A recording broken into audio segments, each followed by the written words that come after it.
you know that even a small fluid imbalance can become life-threatening if not managed properly? Hello everyone, welcome to Nursing Pathway with Kajal. Today we will study fluid and electrolyte imbalance in a simple and exam-oriented way. In this video, we will cover the body fluid composition, intake and output, osmosis and diffusion, tonicity and fluid imbalance. If you are preparing for nursing exam, watch this video till the end. So let's start with the basic concept body water percentage. Fluid and electrolyte imbalance. Body water represent about 60% of total body weight in average adult. It means कि जो average adult body weight होता है उसका 60% जो है वो body water जो है कंटेन करता है। ओल्डर अडल्ट के अंदर 45 से 55% होता है, न्यू बॉर्न के अंदर 70 से 80% होता है और 97% ह्यूमन एम्ब्रियो के अंदर देखने को मिलता है इन अर्ली ह्यूमन एम्ब्रियो। ठीक है। Body fluid percentage in body fluid compartment ICF के अंदर यानी कि इंट्रासेलुलर फ्लूइड के अंदर होता है 40% और एक्स्ट्रा सेलुलर फ्लूइड के अंदर होता है 20%। अब है sources of fluid intake and output. Intake and output अब हम देखेंगे कि सोर्सेज क्या क्या है फ्लूइड का, इनटेक का और आउटपुट क्या क्या है। तो इनपुट यानी कि हम कहाँ कहाँ से फ्लूइड जो है इनटेक करते हैं। इंजेस्टेड वाटर जो कि 1200 से 1500 ml होता है। इंजेस्टेड फूड यानी कि फूड के थ्रू हम कितना फ्लूइड इनटेक करते हैं 800 से 1100 ml और मेटाबॉलिक ऑक्सीडेशन के थ्रू हम करते हैं 300 ml। टोटल होगा यहाँ पे 2300 से 2900 ml।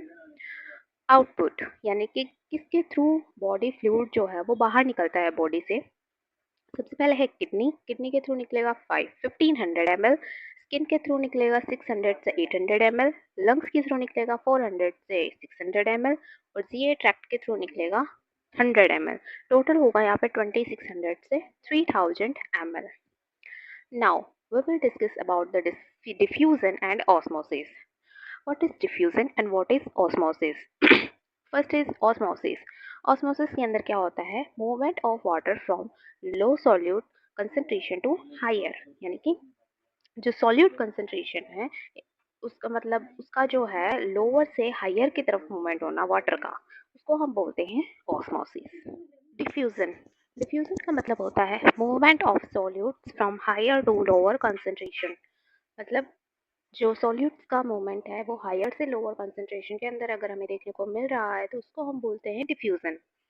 अब टॉनिसिटी क्या होता है? टॉनिसिटी ऑफ सॉल्यूशन। टॉनिक यानी कि कंसंट्रेशन ऑफ सॉल्यूशन, कितना कंसंट्रेशन है उस हिसाब से। हाइपरटोनिसिटी, हाइपोटोनिसिटी या आइसोटोनिक, तीन कैटेगरीज के अंदर इसको क्लासिफाई किया गया है। फर्स्ट है हाइपोटोनिसिटी यानी कि increase tonicity of cell that can produce cellular swelling and also causes cell lysis। ठीक है। जिसके अंदर टॉनिसिटी ऑफ सेल्स जो अगर इंक्रीज हो जाए तो वो क्या कॉज करता है सेल्युलर स्वेलिंग को कॉज करता है। ठीक है। जिसकी वजह से अगर उसकी सेल्युलर स्वेलिंग बढ़ती जाएगी तो सेल लाइसिस होने के भी ज़्यादा चांस बढ़ जाते हैं और वो हो सकता है। आइसोटोनिक के अंदर क्या होता है नो सेल्युलर चेंज, इसके अंदर कोई सेल्युलर चेंज हमें देखने को नहीं मिलता। हाइपरटोनिक, हाइपरटोनिक के अंदर क्या होता है जो टॉनिसिटी है सेल्स की वो क्या हो जाती है डिक्रीज हो जाती है, जिसके अंदर movement of water outside the cell leads to shrinkage of cell. अगर क्या होगा सेल से उसका जो वाटर है वो बाहर निकलने लग जाएगा तो वो क्या हो जाएगी श्रिंकेज हो जाएगी। ठीक है। यहाँ पे मैंने डायग्राम के थ्रू एक्सप्लेन करने की ट्राई किया है तो आप देख लो कि हाइपरटोनिक के अंदर क्या होगा सेल जो है वो श्रिंक हो गया है। क्यों हो गया है? क्योंकि इसके अंदर वाटर जो है वो नहीं है, वो बाहर आ गया है। हाइपोटोनिक यानी कि इसके अंदर जो वाटर है वो बहुत ज़्यादा हो गया है जिसकी वजह से सेल स्वेल हो गया है। और आइसोटोनिक नॉर्मल है, no changes. Fluid imbalance. Fluid imbalance के अंदर सबसे पहले है डिहाइड्रेशन। डिहाइड्रेशन का मतलब क्या होता है कि फ्लूइड वॉल्यूम जो है वो कम हो गया है यानी डेफिशिएट हो गया है, जिसको हम क्या बोलते हैं डिहाइड्रेशन। इसके अपोजिट अगर हम देखें तो फ्लूइड वॉल्यूम एक्सेस यानी कि बॉडी के अंदर बहुत ज़्यादा फ्लूइड हो गया है, उसको हम क्या बोलते हैं फ्लूइड वॉल्यूम एक्सेस, जो हम आगे देखेंगे। अब डिहाइड्रेशन के क्या क्या कॉजेज हो सकते हैं? डिक्रीज फ्लूइड इनटेक, ठीक है, वॉमिटिंग, डायरिया, इन सब की वजह से क्या हो सकता है डिहाइड्रेशन हो सकता है। या फिर डायरेटिक अगर बहुत ज़्यादा ले रहा है इंसान तो उसकी वजह से हो रहा है, या फिर डायबिटीज़ की वजह से भी हो सकता है। ठीक है। या फिर हेमरेज की वजह से भी हो सकता है। अच्छा, अब ये डिहाइड्रेशन की वजह से क्या-क्या सिम्पटम्स हमें देखने को मिलेगा? तो पेशेंट को क्या होगा, थ्रस्ट जो है ना, वो बहुत ज़्यादा देखने को मिलेगी। फ्लैट नेक वेन्स जो है वो हमें देखने को मिलेगा। Dry and poor skin turgor वो हमें देखने को मिलेगा। ठीक है, हाइपोटेंशन और टैकेकार्डिया भी हमें देखने को मिल सकता है। अच्छा, अब इसका मैनेजमेंट क्या है? अगर डिहाइड्रेशन हो गया है पेशेंट को तो हम क्या कर सकते हैं? आईवी फ्लूइड जो है वो हम लगा सकते हैं और आई एंड ओ रिप्लेसमेंट मॉनिटरिंग भी हम कर सकते हैं। ठीक है। सेकंड है फ्लूइड वॉल्यूम एक्सेस। अगर बॉडी के अंदर एक्सेस अमाउंट के अंदर फ्लूइड वॉल्यूम हो गया है तो उसके क्या क्या कारण हो सकते हैं? सबसे पहले है एक्सेस पैरेंटल फ्लूइड इंटेक। ज़्यादा अगर इंटेक हो रहा है तो उसकी वजह से हार्ट डिजीज़ है, उसके अंदर भी हमें देखने को मिलता है। लिवर डिजीज़ के अंदर भी हमें देखने को मिल सकता है। क्या क्या सिम्टम्स जो है वो हमें देखने को मिलेगा? पेरी ऑर्बिटल एडिमा वो हमें देखने को मिलेगा। ठीक है। डिस्टेंडेड जुगुलर नेक वेन जो है वो हमें देखने को मिलेगा। हाइपरटेंशन और ब्रेडिकार्डिया देखने को मिलेगा। पल्मोनरी एडिमा जो है वो हमें देखने को मिल सकता है। मैनेजमेंट क्या है इसका? मैनेजमेंट है एडमिनिस्ट्रेशन ऑफ डायोरेटिक्स। अगर हम डायोरेटिक लगा देंगे तो उससे क्या होगा कि फ्लूइड जो है वो बॉडी से बाहर निकलना स्टार्ट हो जाएगा, जिसकी वजह से क्या होगा, एक्सेस जो फ्लूइड है वो नहीं होगा बॉडी के अंदर और वो पर्सन जो है वो नॉर्मल हो जाएगा। सेकंड है कि फ्लूइड अगर हम रेस्ट्रिक्ट कर दें तो उससे भी सही हो सकता है। अब है इलेक्ट्रोलाइट इम्बैलेंस। इलेक्ट्रोलाइट इम्बैलेंस के अंदर कौन कौन से इलेक्ट्रोलाइट्स हैं? सबसे पहले है पोटेशियम, फिर हम पढ़ेंगे सोडियम और फिर हम पढ़ेंगे कैल्शियम। ठीक है। पोटेशियम, पोटेशियम का अगर हम देखें कि नॉर्मल वैल्यू कितना होता है तो 3.5 से 5.0 मिली इक्विवेलेंट पर लीटर। अगर 3.5 mg पर लीटर से कम है तो उसको हम बोलेंगे हाइपोकैलेमिया, और अगर 5.0 से ज़्यादा है तो उसको हम बोलेंगे हाइपरकैलेमिया। अगर हाइपोकैलेमिया है तो उसकी क्या क्या सिम्टम्स हो सकते हैं? हार्ट के अंदर टी वेव जो है वो इन्वर्ट हो जाएगा। ठीक है। और जो यू वेव नहीं होता नॉर्मली वो प्रोमिनेंट हो जाएगा। जीआई के अंदर क्या होगा, कॉन्स्टिपेशन हमें देखने को मिलेगा और स्केलेटन के अंदर क्या होगा, लैग मसल्स जो है वो वीक हो जाएंगी। मैनेजमेंट के अंदर क्या होगा, ओरल पोटेशियम सप्लीमेंट्स जो है वो हम देंगे। पोटेशियम रिच डाइट जैसे कि बनाना, पोटैटोज, एप्रिकॉट, ऑरेंज, कीवी जो है, ये सारी चीज़ें हम पेशेंट को एडवाइस करेंगे।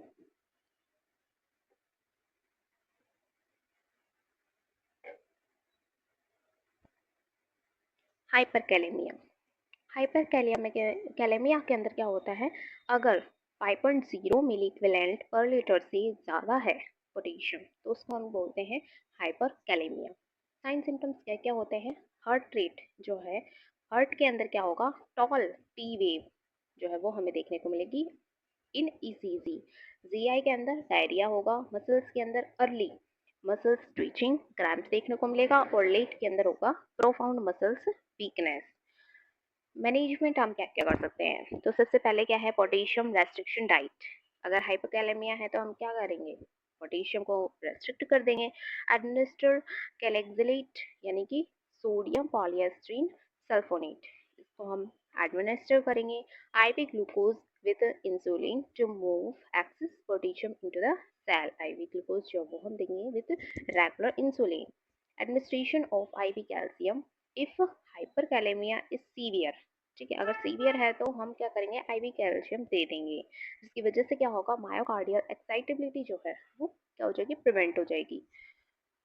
सोडियम, अब है हमारा सोडियम। नेक्स्ट इलेक्ट्रोलाइट, इसकी नॉर्मल वैल्यू जो है वो 135 से 145 मिली इक्विवेलेंट पर लीटर होता है। इसके अंदर भी हम दो डिजीज कंडीशन पढ़ेंगे, हाइपोनेट्रीमिया और हाइपरनेट्रीमिया।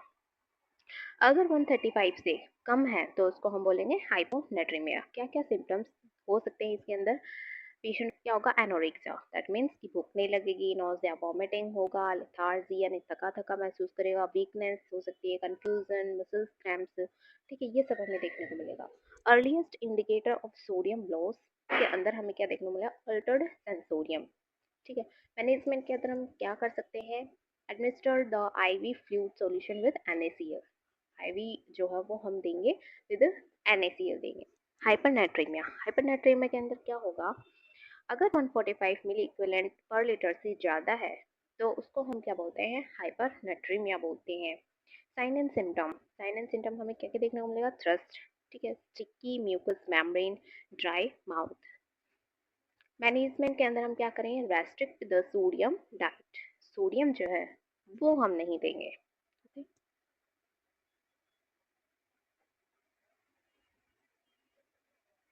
उसके बाद में है calcium, this is third electrolyte. अच्छा, अब इसका नॉर्मल वैल्यू कितना होता है, 9.0 से 10.5 मिली एम जी पर डी एल होता है, ठीक है। इसके अंदर भी हम दो पढ़ेंगे, हाइपोकैल्शियमिया और हाइपरकैल्शियमिया। हाइपोकैल्शियमिया का मतलब क्या होता है, 9.0 एम जी पर डी एल से अगर कम है तो उसको हम बोलेंगे हाइपोकैल्शियमिया। कॉजेज क्या क्या होंगे, कॉजेज होंगे इसका इनएडिक्वेट oral intake of calcium, इनएडिक्वेट intake of vitamin D and stage of kidney disease, ठीक है। अगर हम ऑरली अगर ले ही नहीं रहे हैं तो क्या होगा, कैल्शियम का लेवल जो है वो लो हो जाएगा।